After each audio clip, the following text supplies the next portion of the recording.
వందే మాతరం. ఈరోజు ఛత్రపతి శివాజీ మహారాజ్ జయంతి సందర్భంగా ఆ మహోన్నతుడి గురించి తెలుసుకుందాం. ఛత్రపతి శివాజీ క్రీస్తు శకం 1630-1680 మధ్య పశ్చిమ భారతదేశంలో మరాఠా సామ్రాజ్యాన్ని స్థాపించిన గొప్ప యోధుడు, పరిపాలకుడు.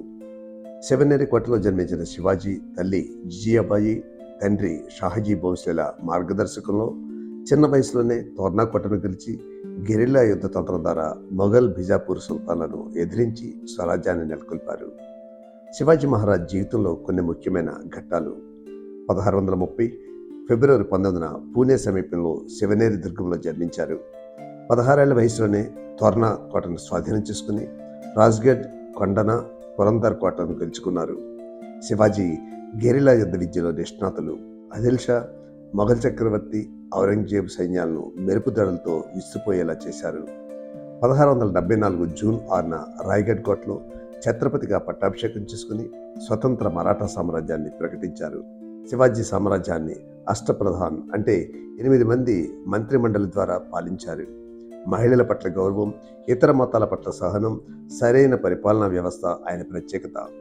ఏప్రిల్ 3, 1680న అనారోగ్యంతో రాయ్గఢ్ కోటలో మరణించిన శివాజీ మహారాజ్ భారతీయ చరిత్రలో ధైర్య సాహసాలకు, స్వపరిపాలనకు, హిందూ సనాతన ధర్మానికి ప్రతీకగా నిలిచారు. స్వరాజ్యం నా హక్కు, దాన్ని సాధించుకుంటాను అన్న ఒక్క మాటే మహావీరుడు ఛత్రపతి శివాజీ మహారాజ్ సంకల్పాన్ని ప్రతిబింబిస్తుంది. భారత చరిత్రలో స్వతంత్ర స్ఫూర్తిని జ్వలింపచేసిన యోధుడు శివాజీ మహారాజ్.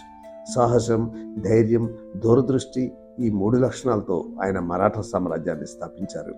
ప్రజల రక్షణే రాజధర్మం అని నమ్మిన ఆయన న్యాయం మరియు నీతి మీద రాజ్యాన్ని నడిపారు. కోటల నిర్మాణం, సముద్ర దళం ఏర్పాటు, శత్రువులపై తెలివైన వ్యూహాలు ఇవన్నీ ఆయన నాయకత్వానికి ఉదాహరణలు.